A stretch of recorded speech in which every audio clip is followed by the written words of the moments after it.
Nós estamos falando de um julgamento. Luiz Fux, no seu voto, teria oferecido uma brecha. Aí você pergunta, brecha para quê? Temos a análise do voto de um ministro da Suprema Corte sob memória posta, nossa memória ativa, sob a projeção dos usos futuros políticos desse voto.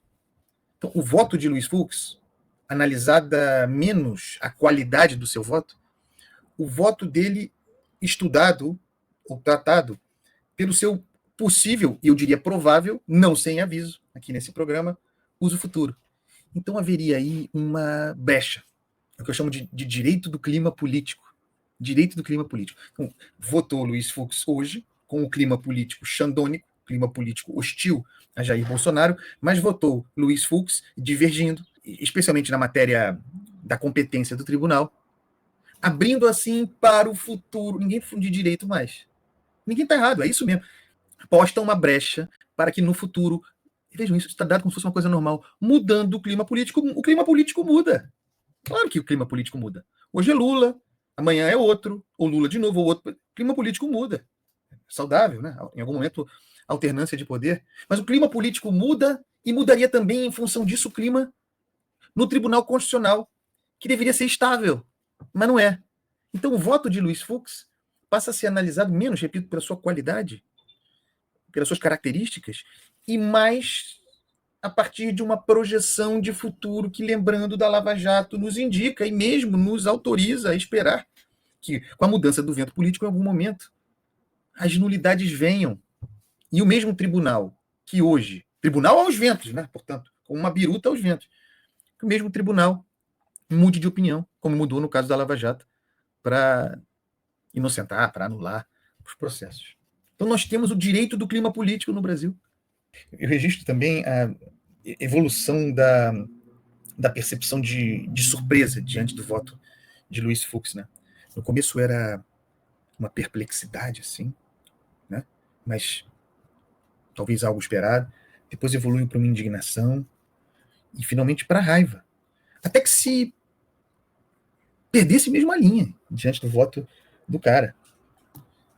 Porque, caramba, mesmo sendo um voto único, apenas um voto, num mar de 5, projetada a vitória de Alexandre de Moraes por 4-1, mas a indignação foi crescendo, quase como se a turma tivesse perdido o controle sobre o voto de Luiz Fux. Eu não estou dizendo que os ministros estavam mandando mensagens, né, e manifestando as suas indignações e plantando aqui e acolá indignações. Mas o fato é que a coisa foi curiosamente evoluindo no debate público em função do longuíssimo voto de Luiz Fux, que eu repito, apenas um voto. É como se em determinado momento ele tivesse passado a votar divergindo para além do aceitável. É como se houvesse uma divergência permitida, não tem a direita permitida? Se houvesse uma divergência permitida, a divergência aprovada, a divergência consentida. E em determinado momento, como ele foi além do que se esperava, como ele foi além das questões que seriam meramente preliminares, quando ele dinamita a questão da organização criminosa e deixa claro, portanto, que a liderança de Jair Bolsonaro já não existia mais, quando ele aponta para a absolvição de Jair Bolsonaro, isso fica muito claro nesse momento da organização criminosa, pelo menos para mim, isso ficou muito claro. Aí, nesse momento, o mar vira completamente. E até um discurso que era influente desaparece. Vocês certamente viram, deixa eu achar aqui, porque circulou muito no começo do julgamento, essa manifestação. Isso visto nas redes sociais, em vários formadores de opinião, esse conceito. Mas isso no começo do julgamento, enquanto o voto de Luiz Fux estava, digamos assim, no campo da divergência permitida, no campo da divergência que se poderia aceitar. Procurem, vocês vão encontrar variações sobre essa fala. O voto de Fux é a prova cabal de que não estamos em uma ditadura. O começo do voto dele era isso, circulou pra caramba. Olha aí, Luiz Fux, o voto dele está divergindo, é a prova da ditadura. Depois isso some, porque ele deixou, digamos assim, a divergência consentida. E aí passou a ser e espantosas as reações diante de uma dissidência já de resto derrotada. Aí as reações passaram a ser agressivas, muitos xingamentos contra o cara, um voto legítimo de um ministro da Corte Constitucional, muitos xingamentos. De sorte que seria o caso de perguntar aqui, não sem ironia, se sob o verbo xandônico, sob a língua xandônica, se as palavras dirigidas a Luiz Fux não consistiriam em ataques ao Supremo Tribunal Federal. Se as palavras dirigidas a Luiz Fux não poderiam caber num inquérito xandônico.